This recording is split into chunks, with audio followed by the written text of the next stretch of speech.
साहब उन्होंने तो बड़े काम गिनवा दिए हैं, बहुत काम हो रहा है पंजाब में और वैसे भी, तो आप क्या कहेंगे इस पर? गुजारिश ये है कि आप इनकी 100 दिन की कारकर्दगी की रिपोर्ट जो मरियम साहबा ने पेश की है वो आप देखें तो सही ना। अभी सारी चीज़ें ये कह रहे हैं कि हम शुरू करने जा रहे हैं, किया क्या है 100 दिन के अंदर इन्होंने।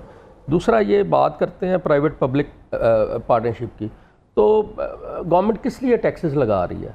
अगर फिर आके आपने सारी चीज़ें आके आवाम के ऊपर डाल देनी है तो आप क्यों पैसे इकट्ठे कर रहे हैं पंजाब के अंदर? आप पंजाब के अंदर ये जो अभी मैं बात करूंगा एलडीए की, तो एलडीए के अंदर आपने डेवलपमेंट के जो आपके नक्शा जात हैं, दूसरी चीज़ें, वो सारी फीसें आपने 4-4 गुना बढ़ा दी हैं, 3-3 गुना बढ़ा दी हैं। हमारे दौर में तो ऐसा नहीं था। तो क्या वो टैक्सेस नहीं, अभी बात कर रहे थे कि हमने कोई नए टैक्सेस नहीं लगाए। आप हर चीज़ के ऊपर टैक्स लगा रहे हैं। आप हवा के ऊपर टैक्स लगाने जा रहे हैं, आप सोलर के ऊपर टैक्स लगाने जा रहे हैं, तो आप कैसे ये कह सकते हैं? तो अगर आप आवाम से पैसे ले रहे हैं तो कम अज़ कम आप उसको डिलीवर भी करें। ऐसा बिल्कुल नहीं है।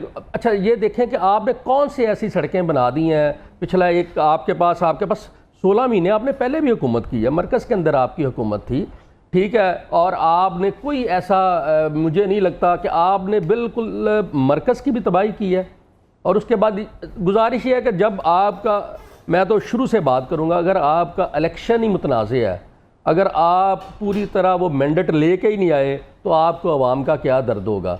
मरियम साहबा की अपनी सीट जो है वो मुतनाज़ है, मरियम साहब के अपने सारे काम मुतनाज़ हैं, तो उनके लिए आवाम की अहमियत ही कोई नहीं है कि आवाम जो मर्ज़ी करती रहे। वो ठीक है, अपनी सीट पे बैठी हैं, वो सुबह निकलती हैं, हवाई दौरे करती हैं, रात को 2-4 टिकटें बनती हैं। किसी आम आदमी की उनको कोई फ़िक्र नहीं है कि किसी की उन्होंने बात सुननी है कि मेरे सूबे के अंदर क्या हो रहा है। अभी आप देखिएगा, अगले मैं जो देख रहा हूँ आइंदा आने वाले दिनों के अंदर, आप मेरी बात नोट कर लीजिएगा, अगले 1.5-2 महीने के अंदर, इस दफ़ा मैं देख रहा था कि एनडीएमए की रिपोर्ट है कि 35% बारिशें ज़्यादा होने जा रही हैं। कोई प्लानिंग नहीं है इनके पास। बताएं डॉक्टर साहब के क्या प्लान करके रखा हुआ है इन्होंने। और सैलाब हमारे मुल्क का इतना बदतरीन मसला है। आप देखिएगा कि ये जनूबी पंजाब का जो सारा हिस्सा है, क्या आप समझती हैं कि पंजाब सिर्फ लाहौर के अंदर है, कि मरियम साहबा ने सिर्फ डिलीवर करना है, लाहौर के अंदर करना है? क्या गुजरांवाला, गुजरात, खारियाँ और उसके बाद रहीम यार खान, राजनपुर, ये पंजाब नहीं है?